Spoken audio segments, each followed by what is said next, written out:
Tapat, matatag at maaasahan balitang tama at totoo lamang dito sa Pilipinas Network. Magandang araw sa ating mga kababayan sa Pilipinas at sa buong mundo. Huwag kalimutang pusuan ang video, sumubaybay at pindutin ang batingaw upang lagi kayong updated sa balita. Simulan na natin. Muling tumaas ang tensyon sa Yemen matapos sabihin ng pamahalaang kinikilala ng pandaigdigang komunidad na tinarget ng mga puwersa nito ang daanan ng paglapag at paglipad sa paliparang pandaigdig ng Sanaa. Layunin umano nitong pigilan ang paglapag ng isang eroplano mula sa Iran. Bilang tugon, naglunsad ang grupong Houthi ng mga balistikong misil at mga sasakyang panghimpapawid na walang piloto patungo sa Saudi Arabia. Ang bagong palitan ng pag-atake ay nagdulot ng pangamba na maaring tuluyang magwakas ang marupok na katahimikang namayani sa Yemen nitong mga nakaraang taon. Ayon sa pamahalaan ng Yemen, tinarget ng mga puwersa nito ang daanan ng paglapag sa paliparan noong Lunes upang pigilan ang isang eroplano ng Iran na makapasok sa himpapawid ng bansa nang walang pahintulot. Sakay umano ng eroplano ang isang delegasyon ng mga Houthi na pauwi mula sa Tehran. Sinabi ng pamahalaan na isinagawa ang operasyon matapos mabigo ang mga naunang diplomatikong pagsisikap na pigilan ang paglapag ng eroplano. Hindi nagtagal matapos ang pag-atake sa paliparan, naglunsad ang mga Houthi ng mga balistikong misil patungo sa katimugang bahagi ng Saudi Arabia, ang pangunahing taga-suporta ng pamahalaang kinikilala ng pandaigdigang komunidad sa Yemen. Nagdulot ito ng alarma sa mga karatig bansa dahil sa panganib na muling lumawak ang labanan at madamay ang iba pang bahagi ng gitnang silangan.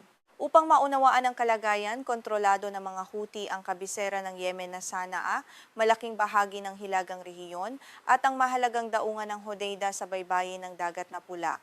Ang grupo ay matagal nang itinuturing na malapit sa Iran. Samantalang pamahalaang kinikilala ng pandaigdigang komunidad at sinusuportahan ng Saudi Arabia at ilang bansa sa Golpo ay nakabase sa katimugang lungsod ng Aden. Sa isang pahayag, sinabi ng pamahalaan na paulit-ulit umanong hinaharang ng mga Houthi ang paglapag ng mga pambansang eroplano ng Yemen sa paliparan ng Sanaa. Iginiit din nito na tinangka ng eroplano ng Iran na pumasok sa himpapawid ng Yemen nang walang pahintulot. Dahil dito, sinabi ng pamahalaan na tinarget nito ang daanan ng paglapag upang ipagtanggol ang soberanya at seguridad ng bansa. Bago isagawa ang operasyon, naglabas ng babala ang Ministry ng Tanggulan ng Yemen. Hinimok nito ang mga sibilyan, manggagawa, diplomatikong misyon at mga makataong organisasyon na lisanin ang paliparang pandaigdig ng Sana at ang mga kalapit na lugar hanggang sa susunod na abiso. Ayon sa pamahalaan, layunin ng babala na mabawasan ang panganib sa mga sibilyan habang isinasagawa ang operasyong militar. Sa kabila ng pag-atake sa paliparan ng Sana, sinabi ng mga Houthi na ligtas na nakalapag sa paliparan ng Hodeida ang eroplano mula sa Tehran. Ayon sa grupo, hindi napigilan ng operasyon ng pamahalaan ang pagbabalik ng kanilang delegasyon. Ipinakita rin ng insidente na nananatiling aktibo ang ugnayan sa pagitan ng mga Houthi at Iran sa kabila ng mga paghihigpit sa paglalakbay at pagpasok sa himpapawid ng Yemen. Iniulat ng Al Masira ang himpilan ng telebisyon na pinatatakbo ng mga Houthi na matagumpay na lumapag ang eroplano sa paliparan ng Hodeida.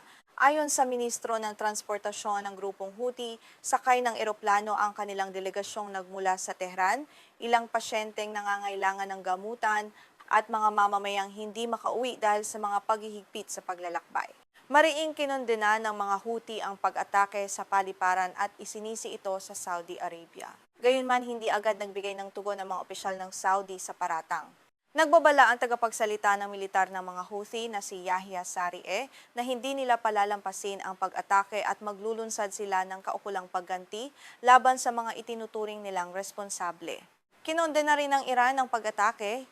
Ayon kay Esmail Baghai, tagapagsalita ng Ministry ng Ugnayang Panlabas ng Iran, ang pambobomba sa paliparan ay paglabag umano sa pandaigdigang batas at sa karta ng nagkakaisang bansa.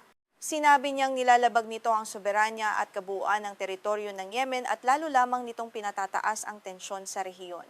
Noong Lunes ng gabi, sinabi ng koalisyong pinamumunuan ng Saudi Arabia na naharang ng kanilang depensang panghimpapawid ang mga balistikong misil na inilunsad ng mga Houthi. Ayon sa koalisyon, patungo ang mga misil sa katimugang bahagi ng Saudi Arabia.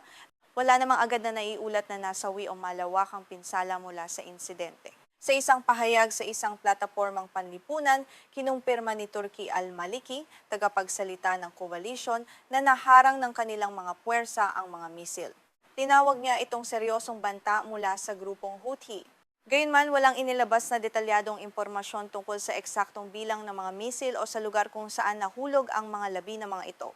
Kinumpirma naman ng mga Houthi na sila ang nagsagawa ng operasyon gamit ang mga balistikong misil at mga sasakyang panghimpapawid na walang piloto.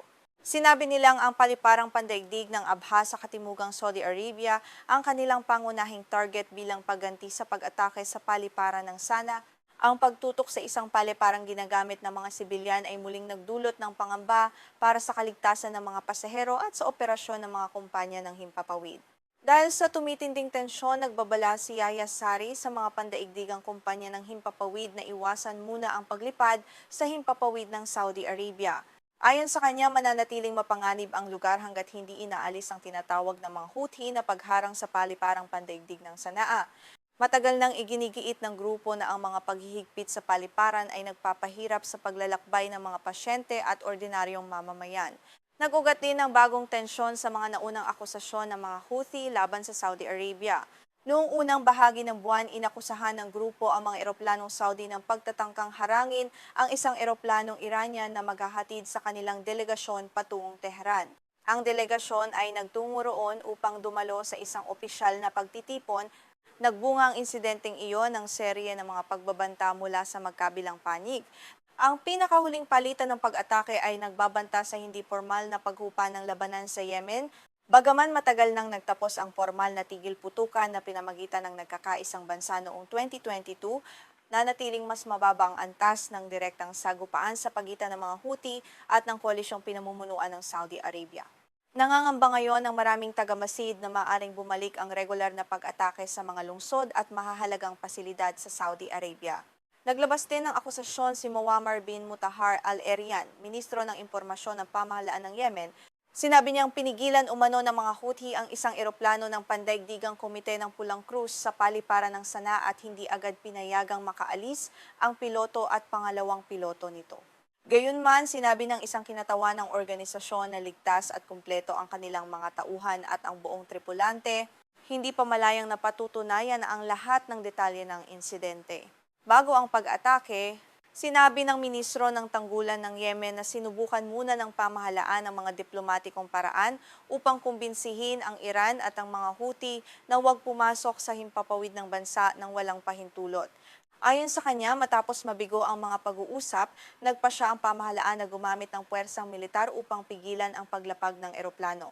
Nagsimula ang kasalukuyang digmaang sibil sa Yemen noong 2014 nang sakupin ng mga Houthi ang Sana at mapaalis sa kabiserang pamahalaang kinikilala ng pandaigdigang komunidad.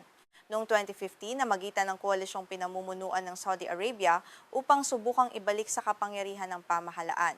Mula noon, nagdulot ang digmaan ng malawakang pagkasira, kagutuman, pagkalat ng sakit at paglikas ng milyon-milyong mamamayan. Itinuturing ito ng nagkakaisang bansa bilang isa sa pinakamalalang krisis na makatao sa buong mundo. Dahil sa bagong pag-igting, nagpahayag ng matinding pag-aalala si Hans Grundberg, ang espesyal na sugo ng nagkakaisang bansa para sa Yemen. Sinabi niyang nakikipag-ugnayan ang kanyang tanggapan sa lahat ng panig upang hikayatin silang umiwas sa karagdagang karahasan. Nanawagan siya sa magkabilang panig na magpigil at iwasan ang anumang hakbang na maaaring magbukas ng panibagong yugto ng digmaan. Sa huli, ang pinakamalaking panganib ay hindi lamang ang muling pagsiklab ng labanan, kundi ang karagdagang pagdurusa ng milyon-milyong mamamayang matagal nang nabubuhay sa gitna ng kagutuman, kahirapan at kawalan ng katiyakan.